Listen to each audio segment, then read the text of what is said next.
नमस्कार. मी ऋषिकेश जोगदंडे तुमच्या सर्वांचं पुनश्च एकदा द टाइम्स ऑफ पुसदच्या एका नवीन आणि विशेष अशा भागामध्ये तुमच्या सर्वांचं सहर्षाचं स्वागत करतो. दिनांक 4 जानेवारी 2024 रोजी आपल्या पुसद शहरातील LIC ऑफिसच्या बाजूला जे आपले सुप्रसिद्ध असे टेकडी गार्डन आहे, याच ठिकाणी याच झाडाला लटकून एका 38 वर्षीय इसमाने किंवा एका 38 वर्षीय इसमाचा गळफास घेतलेल्या अवस्थेत मृतदेह सापडला होता. ती सुद्धा बातमी आपण प्रकाशित केली होती. त्यानंतर सुद्धा आपण एक इंटरेस्टिंग असा भाग त्यावर दाखवण्याचा प्रयत्न करत की कशा प्रकारे हे आत्महत्या नसून हत्या आहे की काय. परंतु सुमारे 26 दिवस या घटनेला उलटून सुद्धा पोलीस प्रशासनामार्फत असो किंवा संबंधित हे आपले टेकडे गार्डन ज्यांच्या मार्गदर्शनाखाली ते नगरपालिका पुसद यांनी कॅमेरे सिस्टम लावून सुद्धा संबंधित ही घटना आत्महत्या की हत्या हे अजून उघडकीस आलेले नाही. दिनांक 4 जानेवारी 2024 रोजी आनंदा गुडदे छत्रपती शिवाजी महाराज वाड येथील रहिवासी असलेला 38 वर्षीय इसम याच झाडेला लटकलेल्या अवस्थेत सकाळी जो व्यक्ती या ठिकाणी वॉकिंग करण्यासाठी येत होता त्याला दिसला. त्याने फोटो काढून शहानिशा केली तेव्हा त्याचा ऍड्रेस आणि घरच्यांची माहिती मिळाली. त्यानंतर सर्वत्र ही घटना वाऱ्यासारखी पसरली. परंतु जेव्हा आम्ही या ठिकाणी आलो आणि बारकाईने या झाडाचे असो आणि लटकलेल्या अवस्थेत जो मृतदेह होता त्याचे निरीक्षण केले तेव्हा काही आमच्या मनात असे प्रश्न आले होते ते ते प्रश्न आम्ही तुमच्या समोर मांडले होते. परंतु ते प्रश्न मी पुन्हा रिपीट करतो. या झाडाला पहिले फासा मारला होता, समोर येऊन जा. आता ज्या वेळेस जो आनंदा गुडदे या 38 वर्षीय पुरुषाचा इसमाचा किंवा तरुण म्हणू आपण इसमाचा जो मृतदेह या ठिकाणी जे त्यांचे वडील आहे वडिलांच्याच लुंगीने गळफास घेतली आहे असं काही जाणकारांचं म्हणणं होतं. परंतु ट्विस्ट आमच्या म्हणण्याप्रमाणे असं या झाडाला जेव्हा तो एक फासा या झाडाला या फांटीला दुसरा फासा पलीकडून त्या फांटीला आणि तिसरा फासा त्यामधून खाली आणि इथे लटकलेल्या अवस्थेत आनंदा गुडदे.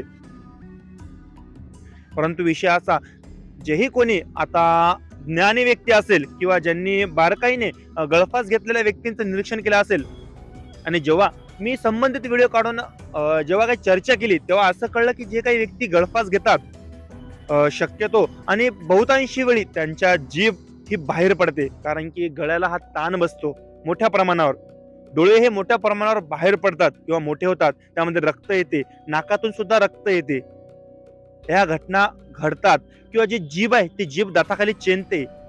परंतु ज्या वेळेस 4 जानेवारी 2024 रोजी ही घटना उघडकीस आली सकाळच्या सुमारास, त्यावेळेस अशा प्रकारची कोणतीही बाब किंवा बाजू ही आम्हाला दिसली नाही. त्या संबंधीचे फोटोग्राफ्स, त्या वेळेसचे फोटोग्राफ्स, त्या वेळेसची शूटिंग आपल्याजवळ आताही आहे. ज्या कोणाला लागत असेल किंवा खरंच हा ट्विस्ट आहे की काय, मुळात आम्हाला तरी वाटते की हा ट्विस्टच आहे. परंतु त्यावेळेस सुद्धा आम्ही माननीय पोलीस प्रशासन, माननीय नगरपालिका प्रशासन यांना विनंती केली होती की या ठिकाणी डाव्या हाताला जे काही कॅमेरे लागलेले आहे त्यामध्ये त्यावेळेसची शूटिंग आली की काय, आली असेल तर ती प्रकाशित केली का किंवा पोलीस प्रशासनामार्फत या घटनेचा बारीक असा तपास केला का. जर नसेल केला तर का नाही केला, खरंच गरज वाटली नाही का, खरंच ही आत्महत्या आहे की हत्या आहे,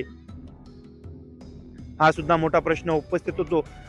परंतु या ठिकाणी आमचा आजचा पुन्हा तोच संदर्भ की हत्या की आत्महत्या.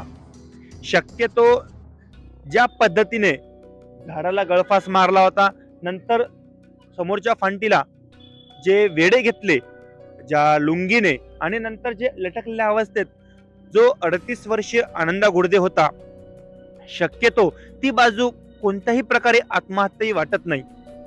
आता आम्ही माहिती काढली की पोलीस प्रशासनामध्ये शहर पोलीस स्टेशन येथे गुन्हा दाखल झाला होता आणि दातीर नावाचे जे पोलीस अधिकारी कर्मचारी आहेत त्यांच्याकडे हा तपास होता. परंतु आता आम्ही त्यांना थोडा फोन लावायचा प्रयत्न केला परंतु त्यांचा फोन लागत नव्हता. असो काही कारण असेल, परंतु जे काही इन्व्हेस्टिगेशनचा भाग आहे नेमकी नुसता मर्ग दाखल करून सोडून दिला की खरंच याचा पुरेपूर बारीक तपास केला आणि संबंधित व्यक्तीला अटक केलं? जर असेल तर मी आताही यामध्ये कोण आरोपी आहे नाही याची पुष्टी करत नाही किंवा ही हत्या की आत्महत्या याची सुद्धा पुष्टी करत नाही, परंतु जे काही त्यावेळेस माझ्या मनाला सुचलं आणि जे काही पुन्हा माझ्या मनाला सुचलं, काही नवीन गोष्टी आहेत ज्याप्रमाणे मी म्हटलं की तोंडातून जीभ बाहेर पडणं असो, डोळे मोठे होणं असो, बाहेर पडणं असो, नाकातून रक्त पडणं असो, डोळ्यातून रक्त पडणं असो, संभाव्यतः कानातून सुद्धा रक्त पडते.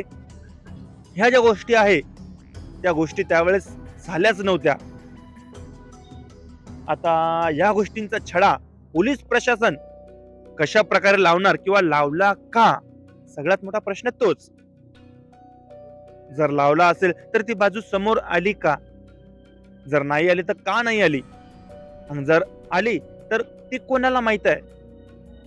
सामान्य जनतेला तर याबद्दल, या घटनेबाबत ती विसरून सुद्धा गेली असेल. परंतु हा जो एक इन्व्हेस्टिगेशनचा भाग आहे, जे आम्हाला पुन्हा या घटनेपाशी, याच ठिकाणावर आम्हाला ओढून आणलं, खेचून आणलं की खरंच ही हत्या की आत्महत्या हा प्रश्न पुन्हा डोकावला. तो तेव्हा सुद्धा डोकावला होता आणि आता सुद्धा डोकावत आहे. बघू आम्ही पुन्हा जे पोलीस प्रशासन यांना फोन करेल त्यांच्या मार्फत सुद्धा या घटनेवर काय प्रकाश टाकता येईल. आनंदा गुडदे या व्यक्तीचा मृत्यू हा त्याने केलेल्या आत्महत्यामार्फत झाला की दुसऱ्याच व्यक्तीमार्फत हत्या करण्यात आली? संदर्भ ज्याप्रमाणे मी तुम्हाला तेव्हाही दिला होता की काही व्यक्तींची त्याच्यासोबत वाद झाला होता आणि संदर्भ तो सुद्धा लागू शकतो. घटना ही बऱ्याच ठिकाणी ट्विस्ट घेऊ शकते, परंतु ह्या घटनेची पोलीस प्रशासनामार्फत पोलखोल किंवा चौकशी झाली आहे का? हा सुद्धा सगळ्यात महत्वाचा प्रश्न इथे निर्माण होतो. बघू आता समोर काय होते. अशाच प्रकारच्या बातम्यांकरिता आणि अशाच प्रकारचे जे ट्विस्टिंग येणारे असे एपिसोड आपण आपल्या चॅनलवर नक्कीच घेऊन येत राहू आणि राहणार सुद्धा. बघत राहा द टाइम्स ऑफ पुसद. धन्यवाद.